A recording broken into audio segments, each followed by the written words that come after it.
Mais uma vez, obrigado você que nos visita nesta noite. Depois do culto, se você puder não sair correndo para eu te conhecer melhor, ajuda essa identificação. Quero saudar também você que está na internet, você que está online acompanhando o culto e você que está acompanhando somente a mensagem gravada. Amados, eu tenho dito isso aqui e tenho repetido e não tenho me cansado de falar. Jesus é absolutamente extraordinário. Absolutamente. Absolutamente. Já citei para vocês aqui alguma coisa do livro do Danny Ortlold, da Thomas Nelson, Manso e Humilde. O coração de Jesus nas Escrituras. Ele usa tratados puritanos, uma coisa lindíssima, falando sobre o coração de Jesus. Só para citar algumas biografias, eu não quero cansá-los, não. O Jesus que eu nunca conheci, do Philip Yancey também, é extraordinário. E tantos outros. Mas os evangelhos são incomparáveis.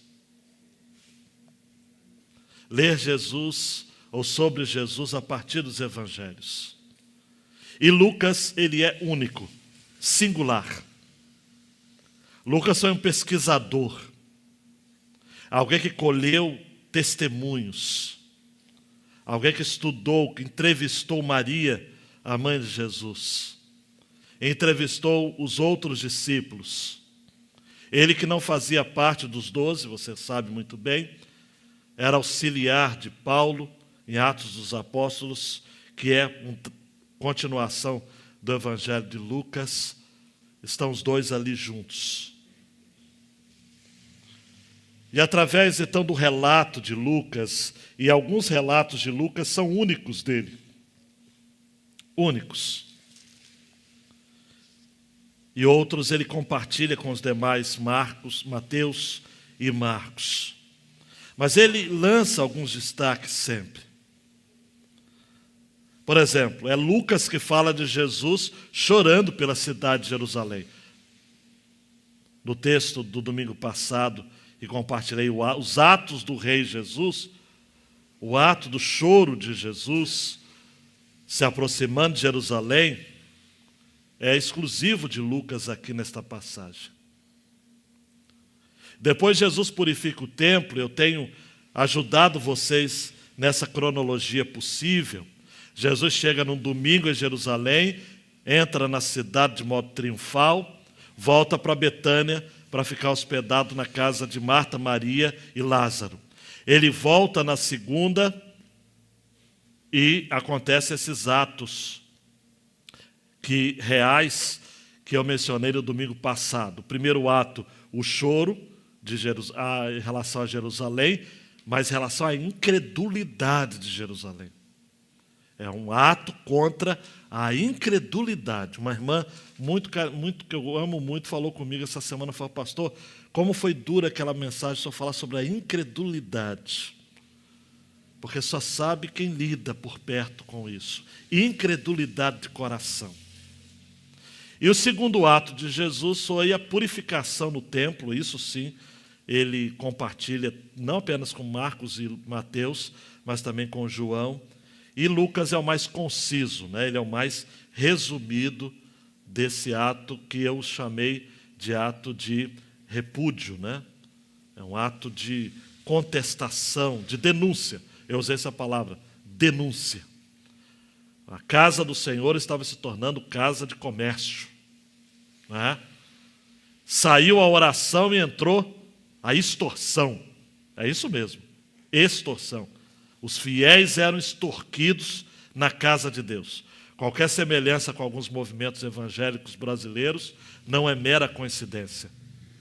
Por isso que eu não me canso de falar aqui na nossa igreja. Nós não estamos aqui para tirar nada de você. Nós estamos aqui para dar. Para dar. Que a casa, Jesus falou, a minha casa será chamada casa de oração. E aí, eu seguindo uma cronologia, John MacArthur me dá uma dica, eu entendo que isso daqui já foi na terça-feira. Jesus volta segunda-feira, novamente para a casa de Marta, Maria e Lázaro, porque eram algo em torno de 3 quilômetros, dorme lá, e já na terça-feira, ele volta a ensinar no templo. Aí você deve estar fazendo a mesma indagação que eu fiz. Poxa, se na segunda ele faz aquela ruaça santa, é claro, no templo, ele volta na terça-feira como se nada tivesse acontecido. E sabe o que eu respondo a você? É isso mesmo. Isso mesmo. Esse é Jesus. Admiravelmente fantástico. Singular. Willo, se fosse eu e você, a gente ia ficar meio constrangido de voltar, não é? Jesus faz as orraques, né, que são chicotes, ele expulsa os vendilhões do templo, os ladrões, ele contesta aquele sistema que favorecia Anás e Caifás na ponta de cima e os sacerdotes na ponta de baixo. Porque, gente, corrupção não é só em cima que ganha, é embaixo também. Só que é escalonado, né? Quem ganha mais quem está lá em cima. Mas todo mundo ganhava com aquele comércio. E Jesus ali age de maneira, julgo eu, profética, nesse sentido de que o culto a ele tem que ser puro. Um tema caro à reforma protestante, à nossa teologia reformada é como que se deve adorar o Senhor. Nosso catecismo, quem curte os catecismos reformados está lá. Do jeito que a própria Bíblia prescreve que ele deve ser adorado. Então, como que Deus é adorado? Do modo como ele mesmo já indicou nas Escrituras que ele deve ser adorado. E tudo que não estiver na Escritura não pode ser colocado ao culto sem uma reflexão antes muito bem pensada. Tá ok? Mas Jesus volta, e aí acontece um episódio extraordinário em que Jesus precisa dizer, claro que eu peguei carona na letra da música do Ademar de Campos, ninguém é igual a Jesus, né? É isso que ele quis dizer, ninguém é igual a mim, ninguém é igual a Jesus. Porque por 3 vezes aparece nesse texto do capítulo 20 de Lucas a palavra autoridade.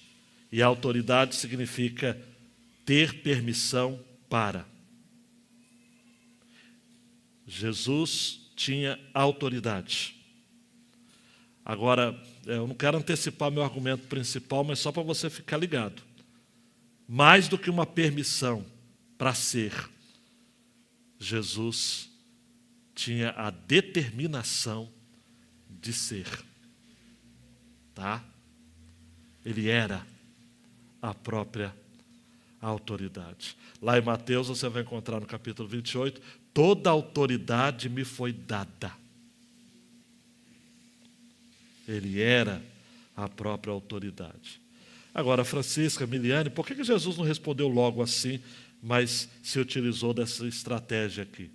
Esse é o propósito da nossa mensagem, é entender como que Jesus foi usando a sua sabedoria e prudência para nessa terça-feira, que antecedeu, obviamente, aquela madrugada de sexta que ele foi julgado, manhã de sexta que ele é crucificado, meio-dia de sexta que ele é morto e o domingo da outra semana que ele ressuscitou.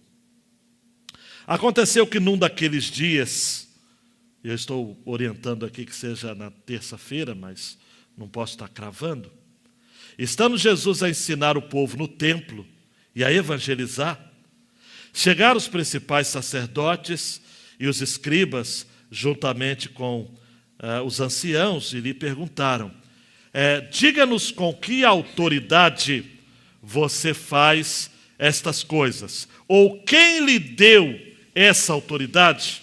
Jesus respondeu, eu também vou fazer uma pergunta a vocês. Digam, o batismo de João era do céu ou dos homens? Então discutiram entre si. E aqui tem o que eles pensaram, tá ok? E discutiram, e arrazoaram. Se dissermos do céu, ele dirá, por que não acreditaram nele? Mas se dissermos dos homens, o povo todo nos apedrejará, porque está convicto de que João era profeta. Por fim, responderam que não sabiam de onde era. E Jesus lhes disse, então eu também não lhes digo com que autoridade faço estas coisas. Você concorda comigo que ninguém é igual a Jesus? Aleluia. Vai ter autoridade assim lá na eternidade. Fala ao nosso coração, Senhor, com esta palavra. Captura-nos, que ninguém se movimente da cadeira, que ninguém saia, que não tenha nenhum tipo de infortúnio, para que a tua palavra alcance corações, em o nome de Jesus. Amém e amém. Num artigo, amados, do site Chamada para Meia-Noite, que não compartilho de todas as suas ideias, principalmente visão escatológica ali, diga-se de passagem, mas esse artigo é formidável. Eu tenho carregado ele ao longo de muitos anos. O título do artigo de Norbert Litt é Jesus, único, incomparável, maravilhoso, em seu perdão. Durante o artigo, que ele vai citando autoridades, historiadores, pensadores, generais, afirmando a exclusividade, a grandiloquência, a excelência de Jesus. No domingo passado eu terminei a mensagem citando alguns desses historiadores. Ele diz também, quem é como Jesus? Esse era o título de um artigo que li e transcrevo. Jamais cansaremos de Jesus. Podemos lançar todos os nossos fardos e anseios sobre Ele. Jesus está sempre disposto a nos ajudar. Ele fala conosco com o mesmo amor de sempre e ouve o que temos a lhe dizer. Não existe nome superior ao nome Jesus. Ele é mais glorioso que o nome de César, mais sonoro que o de Beethoven, mais vitorioso que o nome de Napoleão, mais eloquente que o de Demóstenes e mais paciente do que o de Newton. O nome de Jesus representa vida e amor. Seu nome é como um perfume maravilhoso. Quem consegue solidarizar-se com uma pessoa sem pátria, como Jesus o faz? Quem, como Jesus, consegue dar as boas-vindas a um filho pródigo que volta ao lar? Quem, além de Jesus, consegue libertar um alcoólatra do seu vício? Quem consegue encher de luz e esperança um cemitério repleto de túmulos? Quem, além de Jesus, consegue fazer de uma prostituta das ruas uma rainha diante de Deus? Quem consegue juntar as sofridas lágrimas humanas em seu odre? Quem consegue nos consolar em nossas tristezas como Jesus o faz? É incrível! Só para conectar com vocês aqui, Jesus está de volta ao templo. O versículo 47 e 48 do capítulo 19 diz assim, diariamente Jesus ensinava no templo. Os principais sacerdotes, os escribas e os maiorais do povo procuravam tirar-lhe a vida, mas não achavam uma forma de fazer isso, porque todo o povo, ao ouvi-lo, era cativado por ele. A Nova Almeida atualizada traduziu como era cativado. No grego, era apegado. Jesus, ele mantinha as pessoas, me permita usar essa expressão pobre do português, mas vamos lá. Ele mantinha as pessoas eletricamente conectadas com ele. Jesus cativava as pessoas. As pessoas não conseguiam piscar. As pessoas não conseguiam olhar de um lado para o outro. Lidar com Jesus, amados, é lidar com alguém, eu vou repetir, extraordinário. Extraordinário. Porque Jesus tinha autoridade, amados.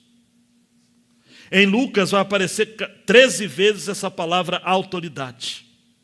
Nos evangelhos vai aparecer 40 vezes.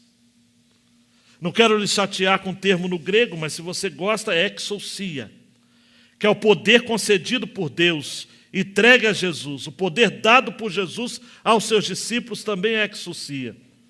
Em Mateus 28, a autoridade que era de Jesus foi concedida aos discípulos, à igreja. Hoje a igreja tem a autoridade de Jesus. A igreja não tem missão. A missão é de Deus.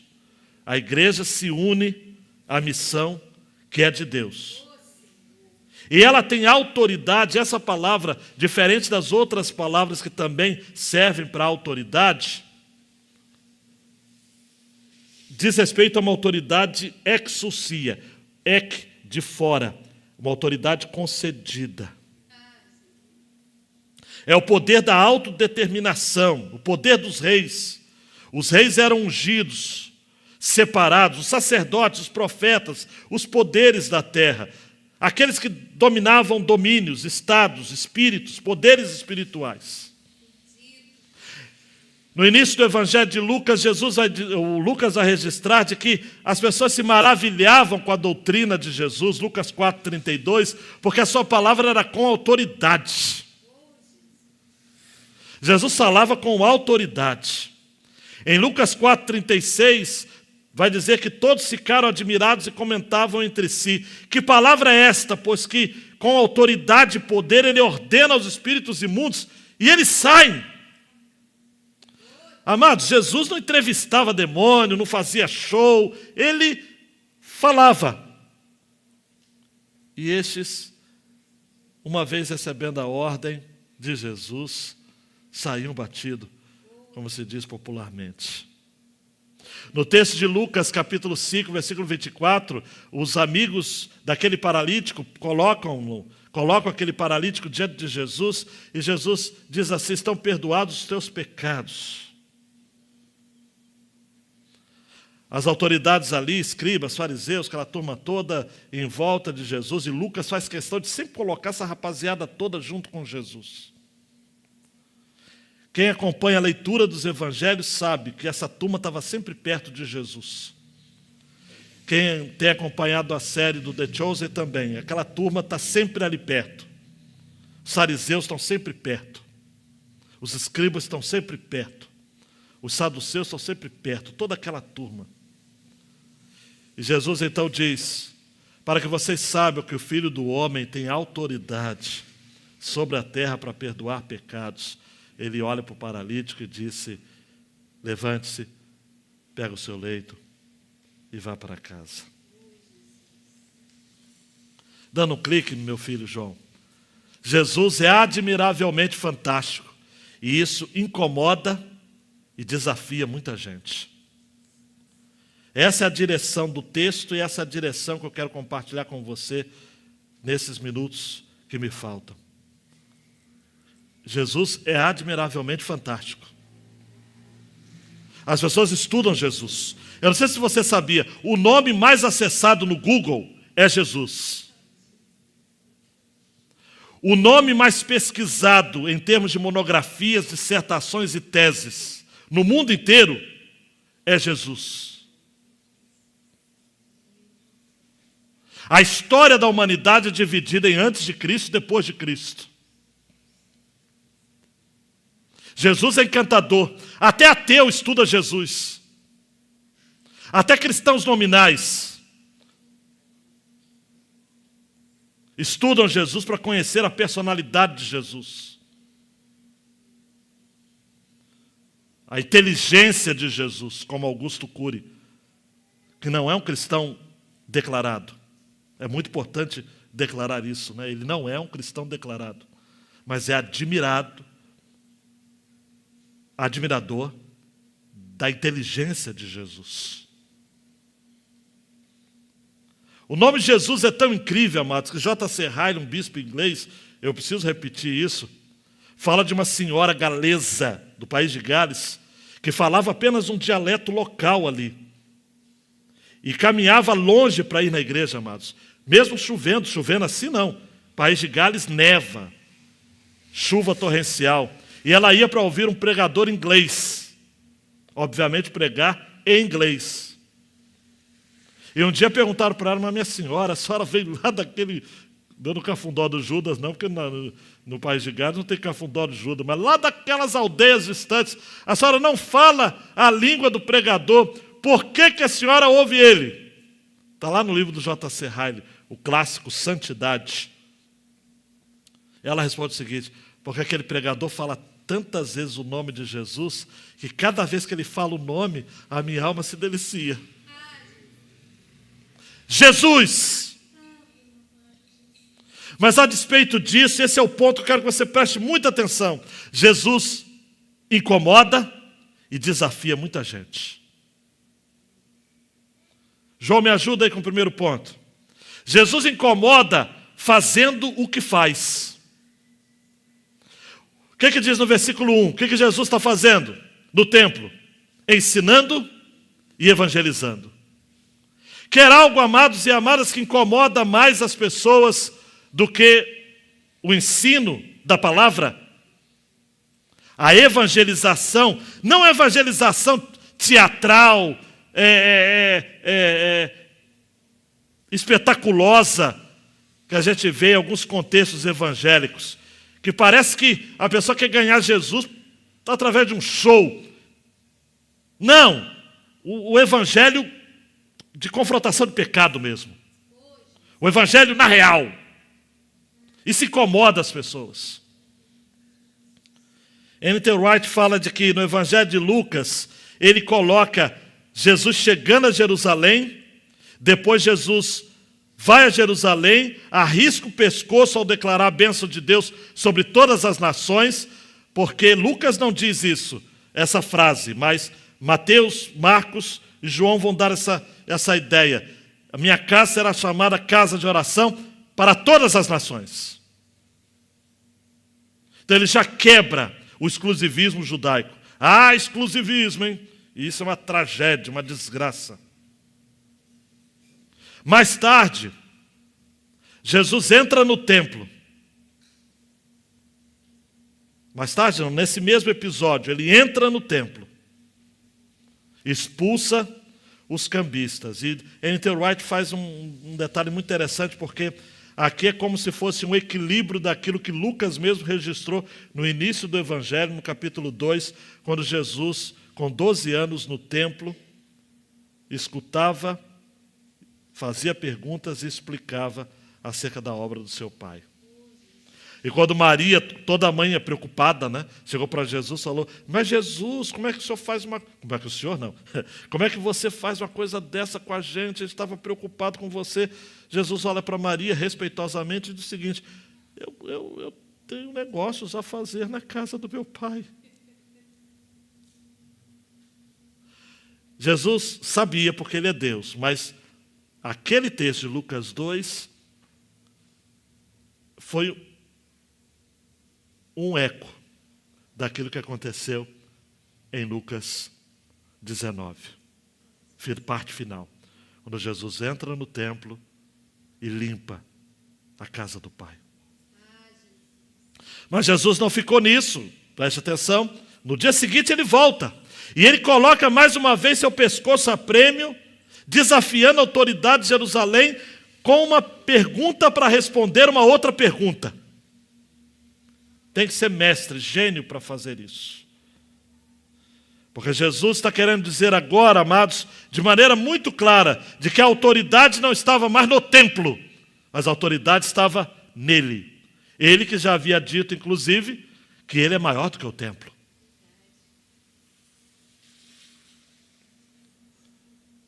Jesus está ali e está incomodando muita gente. Diz o texto, no versículo 1 ainda: chegaram os principais sacerdotes, escribas e anciãos. Não vou lhes cansar explicando cada um desses grupos, mas eu preciso explicá-los. Principais sacerdotes eram os responsáveis pelo templo. Em sua maioria eram saduceus, que tinham voto no sinédrio. Os 70 que pertenciam ao sinédrio eram, não os 70, mas em sua maioria, eram saduceus. Os escribas eram homens que estudavam, interpretavam, ensinavam a lei, tanto na sinagoga quanto no templo, e em sua maioria pertenciam ao partido dos fariseus. E os anciãos eram os representantes das famílias tradicionais em Israel. Não é? Era a turma da elite, os membros leigos do Sinédrio. Porque no Sinédrio tinha saduceus, fariseus e leigos. Eles chegam para Jesus e no versículo 2 lhe perguntam: com que autoridade você faz estas coisas? Estas coisas diz respeito ao quê, amados? Aquilo que Jesus fez no dia anterior. Quem deu essa permissão para você chegar e prejudicar o nosso negócio?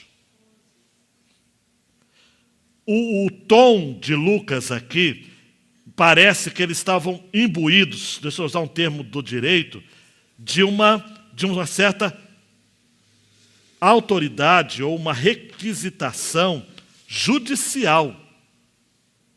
Estavam diante de uma procuração, esse era o termo. É um inquérito formal. Hoje nós chamaríamos de condução coercitiva. Ele não foi conduzido ao lugar, mas ali mesmo eles fizeram um interrogatório. Essa é a ideia. Não foi uma pergunta pura e simplesmente feita. Jesus está incomodando gente poderosa. Até hoje Jesus incomoda gente poderosa. Qual é a fonte da sua autoridade? Quem te deu carta de permissão? Ou, para usar uma expressão de um comentarista que li, quais são as suas credenciais?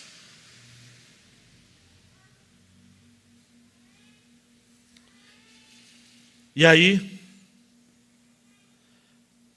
Jesus está diante de uma questão. E a pergunta daqueles homens vai no ponto central. Por que Jesus faz o que faz? Olhe para mim. Por que Jesus faz o que faz? Por que João, preste atenção no seu evangelho, ele vai dizer assim: todos nós temos recebido da sua plenitude e graça sobre graça, porque a lei foi dada por meio de Moisés, a graça e a verdade vieram por meio de Jesus Cristo. João 1, 16 e 17. Mas por quê? Essa turma havia acompanhado Jesus durante todo o seu ministério. Havia visto tudo que ele havia feito. E talvez, amados, nessa turma aqui, havia aqueles que estavam com a pulga atrás da orelha, usando uma expressão bem popular. Estavam dizendo: mas se for verdade? Mas eles mantiveram a pose da incredulidade. Lembrando C.S. Lewis, que diz que a história humana é a longa e terrível história do homem tentando encontrar outro além de Deus para fazê-lo feliz. Eles estavam nessa mesma direção. Deixa eu procurar outro, porque esse Jesus, ele é muito estranho.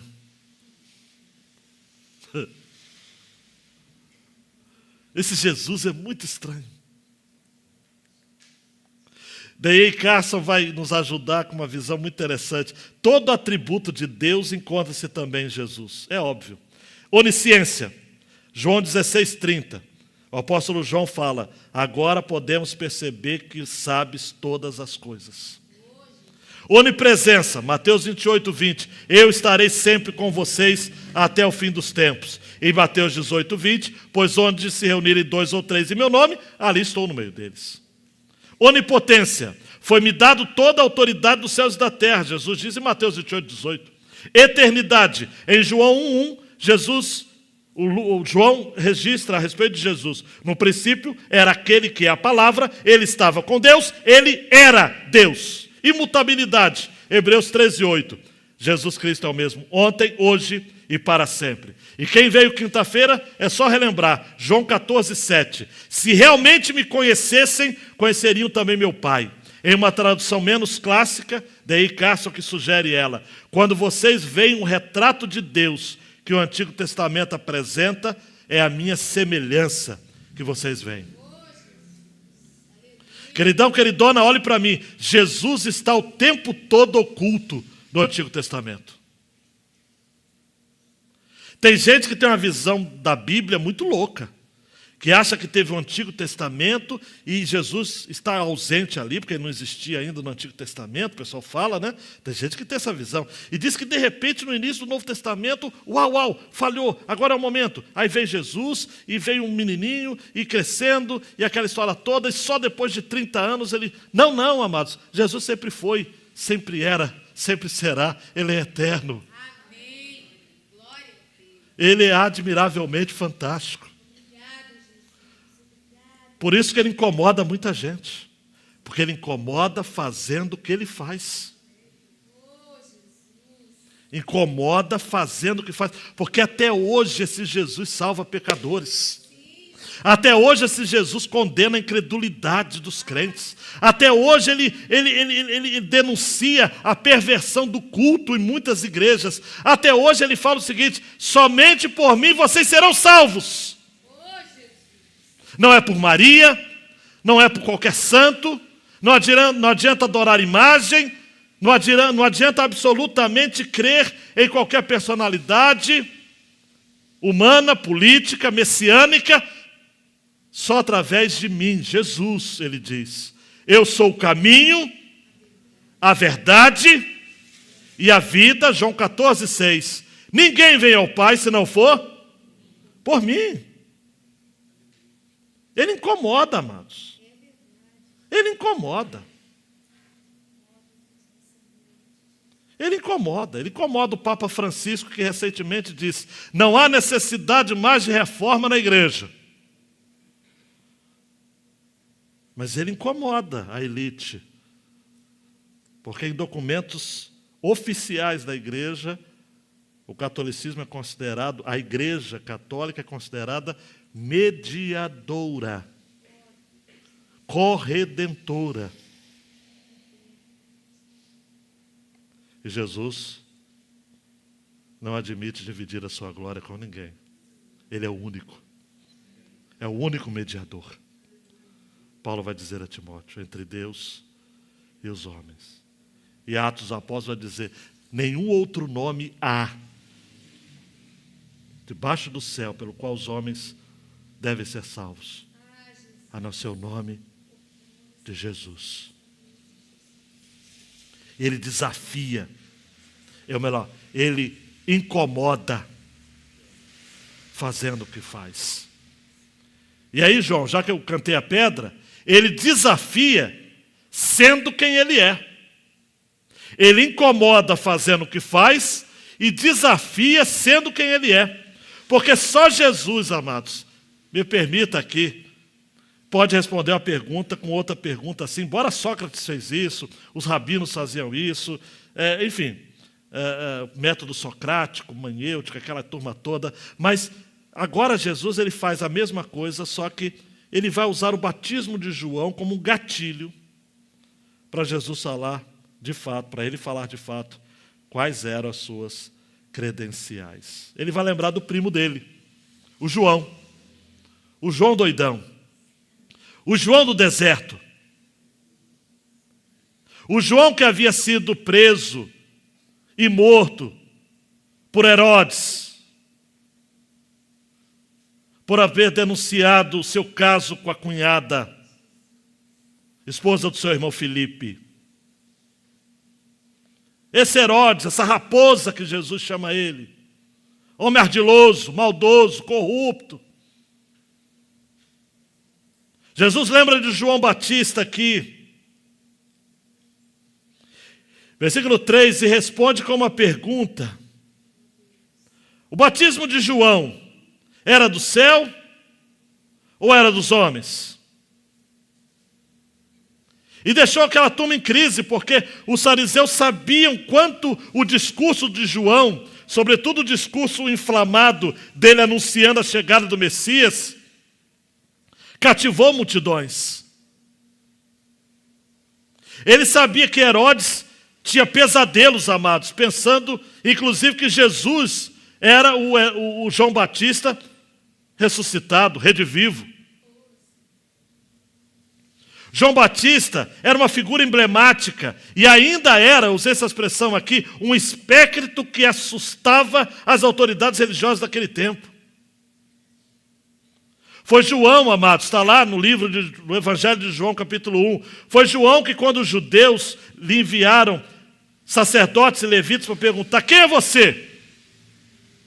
João disse: eu não sou o Cristo. Então perguntaram: quem é você? É Elias? Ele disse: não sou. É profeta? O profeta? Aquele lá de Deuteronômio? Sucessor de Moisés? Disse: não sou. Quem é você? Ele disse: eu sou a voz do que clama no deserto. Endireita o caminho do Senhor. Aí enviaram um grupo de fariseus e perguntaram a João: você batiza se não é o Cristo, nem Elias, nem o profeta? Como é que você batiza? Por que você batiza? E aí, se eu fosse você, eu segurava na cadeira, porque lá vem chumbo grosso. João Batista respondeu: eu batizo com água. Mas no meio de vocês está alguém que vocês não conhecem. Ele vem depois de mim. Eu não sou digno de desamarrar as correias das suas sandálias. João Batista foi marcado por humildade. Humildade pessoal. Ele honrou a tradição dos seus pais.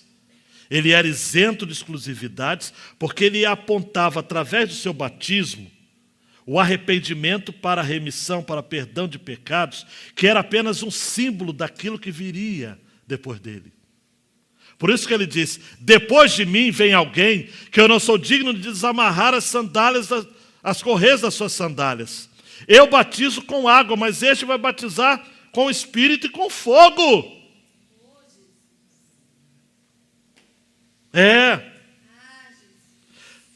João Batista, amados, ele não rejeitou tudo que Israel havia lhe ensinado. Ele era da tribo de Levi, para quem tem dúvidas disso, tanto por parte de pai quanto por parte de mãe. João Batista poderia ter ficado no templo de Jerusalém, ele ia viver, amados, gozando das benesses do sacerdote ali, ainda mais que tinha muita gente na aba do templo. Mas ele recebeu um chamado de ser como Malaquias havia profetizado, um precursor. Ele ia preparar o caminho do Senhor. Se a gente quer ser verdadeiros cristãos, nós precisamos ter esse espírito de João Batista, apontar sempre para Jesus. Isso é que é humildade. Regina, que boa aula! Graças a Jesus. Que bom trabalho você está fazendo, Beto. Graças a Jesus. Nós precisamos ser como João Batista, sempre apontando para Jesus.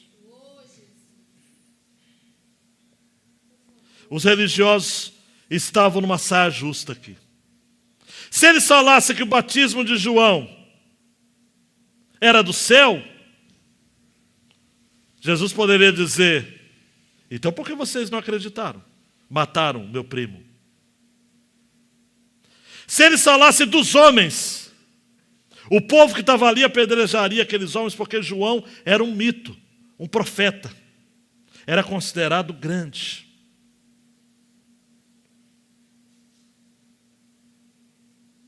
Eles optaram pelo silêncio.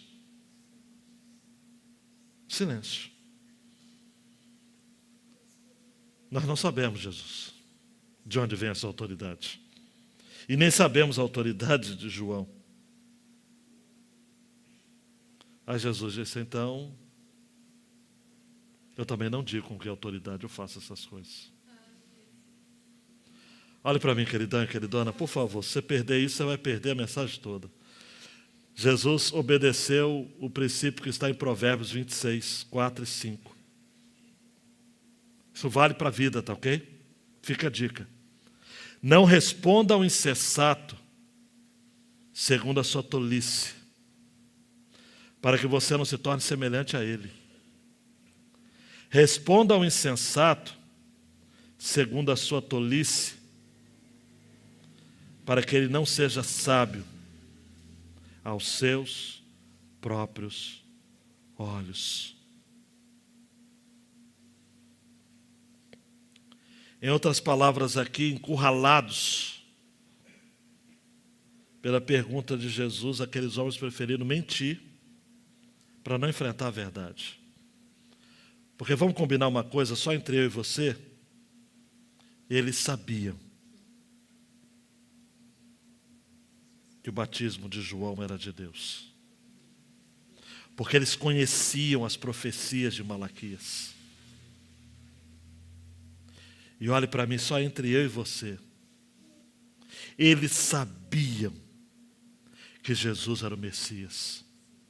Porque eles conheciam as profecias de Isaías.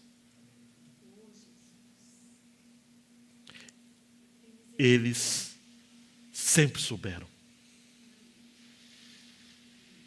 Para você aí de cima, eles sempre souberam. Mas eles preferiram mentir para não enfrentar a verdade. Conhece gente assim hoje?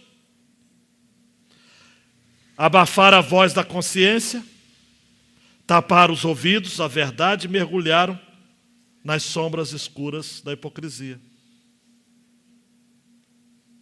Eles foram dissimulados ao perguntar e desonestos para responder. Eles temeram mais os homens do que a Deus. Eles não queriam falar contra a opinião do povo. Em outras palavras, eles eram hipócritas, miseráveis. A pergunta que não quer calar, queridão e queridona, é o que você vai fazer diante disso? Sabemos que os oponentes de Cristo, não apenas deste tempo, mas dos nossos dias também, têm fracassado. Porque eles sabem a verdade. Eu quero reforçar esse ponto aqui, meus jovens, meus queridos e minhas queridas. Eles sabem a verdade. O problema do mundo não é a falta de conhecimento. Eles não querem crer. Eles não querem crer.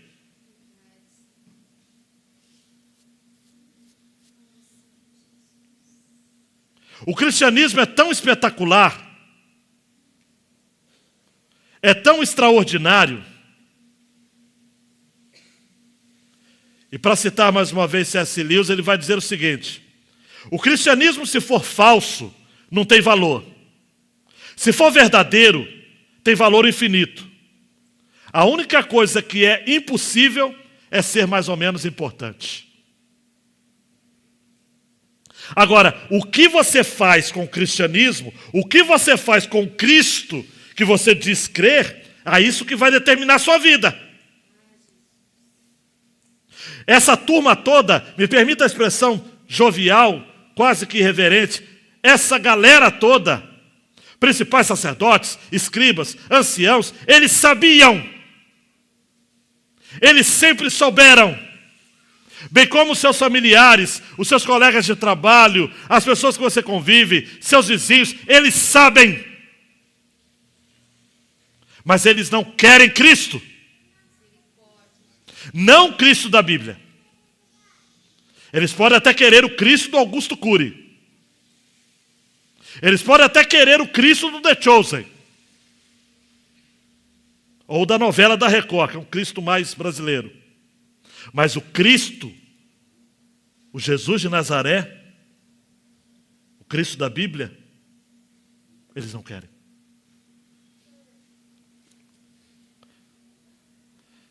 Rapidamente aqui, o budismo. Não tem nada a ver com Cristo. Porque Jesus não começou sua missão deixando para trás um ambiente confortável, como diz que foi Siddhartha Gautama, com o objetivo de alcançar a iluminação, o nirvana, e encontrar resposta para os mistérios da vida através da meditação. Não. Jesus não. Jesus começou a sua missão no meio de gente. Enfrentou os dramas de gente. Foi gente como a gente. O islamismo também não tem nada a ver com Jesus. Porque não foi como Maomé que veio para dar dignidade étnica a determinado grupo de pessoas de uma determinada tribo para dar uma identidade. Não. Para. Também não tem nada a ver com as culturas panteístas que buscam motivo para se orgulhar de algo por conta da antiguidade de cultura ou força de coerção observada em uma sociedade. Não. E para usar uma ideia local e também apontando para o poderio da até hoje Igreja Romana, Jesus não veio para confirmar um povo que se gabava da força do seu poderio militar. Não. Jesus não veio também como os gregos que vieram para expor ao mundo a sua cultura e a sua capacidade intelectual. Não. Agora eu vou espremer fundo, hein? Ele também não veio como os hebreus, que se orgulham até hoje, os judeus, de ser uma cultura exaltada porque tem a lei moral de Deus como tradição. Não. Jesus é tão extraordinário que a sua reivindicação firme era de que, a despeito do céu ser a sua morada e a terra ser o estrado de seus pés, a despeito de não existir nenhum tempo em que ele não era, e nenhum tempo em que ele não vai existir, a despeito disso, ele veio para morar entre nós pecadores, tomando a forma de servo, morrendo por nós, para que tivéssemos vida e vida em abundância. O coração do Evangelho de Lucas está no capítulo 19, versículo 10. Porque o Filho do Homem veio buscar e salvar o perdido.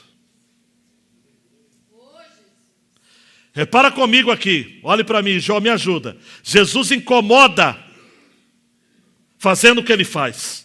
Ele desafia, sendo quem ele é. E dando 2 cliques, João, para a gente caminhar para o final, em 5 minutos, querendo Deus.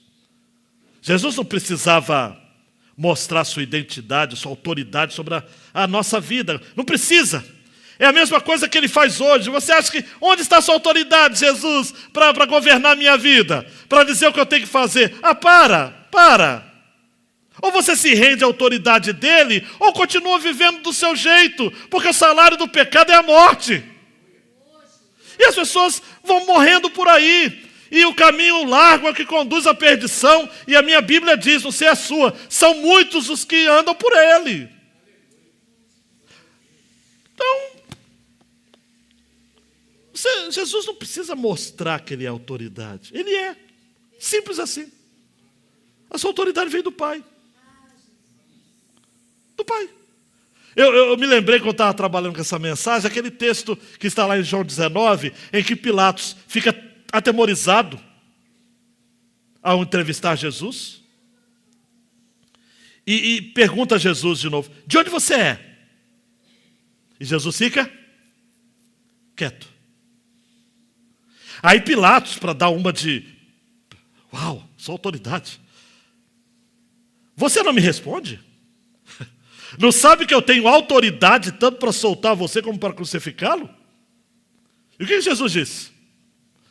O Senhor não teria nenhuma autoridade sobre mim se de cima não lhe fosse dado. Quem tem autoridade?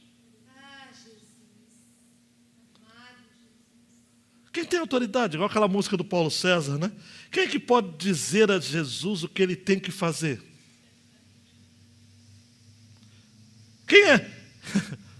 Na sua oração, quem é servo e quem é senhor? Porque tem gente que ora como se ele fosse o senhor e Jesus fosse o servo. Ai, se Jesus não obedecesse. Tem que ter oração que eu vou te falar uma coisa. deve ser feita ao diabo, não a Deus, porque não dá para entender alguém que ser tão petulante e ousado ao falar com o nosso Salvador daquele jeito. Ninguém é igual a Jesus. Você quer conhecer o amor de Deus, que é Pai? Quem veio na quinta sabe disso, mas eu quero incrementar. Você conhece o amor de Deus, Pai, através de Jesus. Jesus veio ao mundo, David Powlison fala sobre isso, num artigo que eu recomendo, que derruba uma falácia que muita gente diz até hoje, assim: eu tenho dificuldades de ter Deus como Pai, porque o meu pai foi mau. Vamos parar. Porque o Deus é Pai, o Deus que é Pai revelado nas Escrituras, não tem nada a ver com o pai que você teve ou deixou de ter. O melhor pai desse mundo é uma sombra do Pai que é Deus. E o pior pai, olha, eu vou te falar uma coisa, esquece. É incomparável. E é o Espírito Santo que derrama em nosso coração o amor desse Pai. Quer uma prova disso? Romanos 8, 15 e 16. Porque vocês não receberam o espírito de escravidão para viverem outra vez atemorizados, mas receberam o espírito de adoção, por meio do qual clamamos: Abba, Pai! E o próprio Espírito confirma o nosso espírito, somos filhos de Deus. E para terminar, meu filho João, Jesus é o Cordeiro que nos livra do nosso pecado do passado e do presente e revela o nosso futuro glorioso. Uau! O passado, amados, já foi perdoado. Deus manda dizer para você que seu passado já foi perdoado. Em Jesus, Ele é o Cordeiro. Lá em Apocalipse, e eu me arrepio só de pensar nisso, está lá em capítulo 5. Houve uma confusão no céu. No meio do trono dos 4 seres viventes que representam as forças da natureza, e entre os anciãos que representam a autoridade do Antigo e do Novo Testamento, do povo de Deus, de repente, em pé, aparece um cordeiro, que parecia ter sido morto. Parecia que tinha sido morto. Com 7 chifres, 7 olhos, que são 7 Espíritos de Deus. O cordeiro foi, amados, aleluia. Pegou o livro da mão direita. Que livro é esse? Não é o livro da vida. É o livro da história do povo de Deus. Da minha história, da sua história. Do nosso passado perdoado, do nosso presente perdoado e do nosso futuro glorioso e garantido. Na presença dele, ele pega o livro. E aí, amados, o céu irrompe em adoração. Digno és de pegar o livro e de quebrar os selos, porque foste morto, e com teu sangue compraste para Deus os que procedem de toda tribo, língua, povo e nação. E para o nosso Deus os constituíste reino e sacerdotes, e eles reinarão sobre a terra. E eu ouso dizer, amados e amadas, que nós estamos vivendo esse antegozo. Nós estamos nessa antessala dos céus. Nós temos em Jesus o Cordeiro Leão, aquele que morreu por nós, aquele que nos comprou, aquele que nos redimiu, aquele que nos absolveu de toda a culpa. Pela sua justiça nós somos sarados. Essa justiça imputada, creditada a nós. E somos declarados, como falei hoje pela manhã, inocentes. Porque a nossa culpa foi expiada. Expiada com X, tá? Com S é outra palavra. Expiada, foi perdoada. Completamente perdoada. Olha, respira fundo agora, hein? É o grande finale. Eu falei que Jesus está na Bíblia toda. Respira fundo. Em Gênesis ele é o descendente da mulher. Em Êxodo ele é o Cordeiro Pascal. Em Levítico ele é o sacrifício perfeito. Em Números, ele é aquele que foi levantado para a nossa cura e redenção e é a rocha ferida. Em Deuteronômio, ele é o verdadeiro profeta. Em Josué ele é o capitão da nossa salvação e príncipe dos exércitos do Senhor. Em Juízes ele é o nosso libertador. Em Ruth ele é o nosso parente resgatador. Em Samuel ele é o rei esperado da nação. Em Reis ele é o rei prometido. Em Crônicas ele é o descendente de Davi. Em Esdras ele é o ensinador divino. Em Neemias ele é o reconstrutor. Em Esther ele é a providência divina. Em Jó ele é o nosso redentor que vive. Em Salmos ele é o nosso socorro e alegria. Em Provérbios ele é a sabedoria de Deus. Em Eclesiastes ele é o pregador perfeito. Em Cantares ele é o nosso amado. Em Isaías ele é o servo do Senhor. Em Jeremias ele é o Senhor dos exércitos. Em Lamentações ele é o consolador de Israel. Em Ezequiel ele é o rei que reinará. Em Daniel ele é o ancião de dias. Em Osés ele é o marido fiel, o orientador. Em Joel ele é o juiz das nações. Em Amós ele é o Deus do fogo. Em Obadias ele é o salvador. Em Jonas ele é a salvação do Senhor. Em Miqueias ele é o ajuntador de Israel. Em Naum ele é o cavaleiro da espada flamejante. Em Abacuque ele é o puro de olhos. Em Sofonias ele é o pastor de Israel. Em Ageu é o que faz tremer os céus e a terra. Em Malaquias ele é o sol da justiça. Em Zacarias ele é o renovo. Em Mateus ele é o rei e Messias. Em Marcos ele é o servo de Deus. Em Lucas ele é o filho do homem. Em João ele é o filho de Deus. Em Atos ele é o Cristo ressurreto. Em Romanos ele é a justiça de Deus. Em 1 Coríntios ele é o Cristo crucificado. Em 2 Coríntios ele é a imagem de Deus. Em Gálatas ele é o Cristo que liberta. Em Efésios ele é o cabeça da igreja. Em Filipenses ele é o viver. Em Colossenses ele é o homem perfeito. Em 1 Tessalonicenses ele é o Senhor que virá. Em 1 Timóteo ele é a nossa esperança. Em 2 Timóteo ele é o nosso general. Em Tito ele é o nosso salvador. Em Filemão ele é o doador do bem. Em Hebreus ele é o sacerdote eterno. Em Tiago ele é o legislador. Em 1 Pedro ele é o rei. Em 2 Pedro ele é o Senhor. Em 1 João ele é o Cristo. Em 2 João ele é o Filho do Pai. Em 3 João ele é a verdade. Em Judas ele é o único dominador e Senhor. E em Apocalipse ele é o Alfa e o Ômega.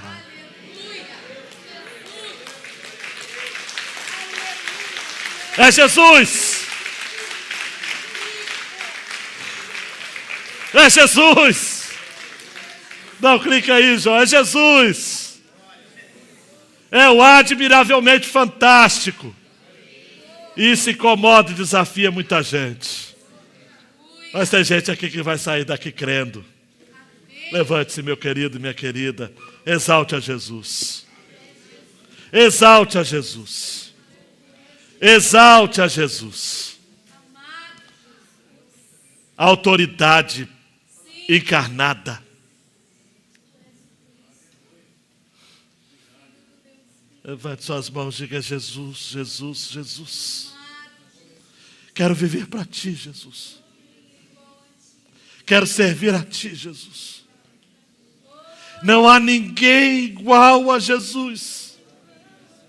Ninguém é igual a Jesus. Não adianta religião, cientistas, ideólogos, historiadores, todos amados. Para! No domingo que vem nós vamos ter pessoas se submetendo ao batismo porque creem em Jesus. A gente precisa marcar novos ciclos da nossa vida. E o batismo é um novo ciclo por conta disso, porque nos faz render a Jesus. E muitos de nós, preste atenção, historicamente, temos até crido aqui, ó. Pode olhar. Para aqui, ó. Com a mente. Mas Cristo quer que você creia com o coração. Exalte o nome de Jesus. Ele é admiravelmente fantástico. Isso incomoda e desafia muita gente. Nesta noite, batize pessoas com teu Espírito, Senhor. Converta, regenera. Gente precisa de decisão. Gente precisa marcar tempo. Gente precisa abandonar pecado. Gente precisa conhecer Jesus. Gente que vai sair daqui dizendo: esse é o Jesus que eu não conhecia. Eu não conhecia. Esse Jesus que é mais do que uma personalidade da história. Esse Jesus que é mais do que um título que foi dado a alguém que viveu há muito tempo atrás e que criou uma religião que tem seguidores em todo o mundo. Ele é mais do que isso. Jesus, amados, o Filho de Deus.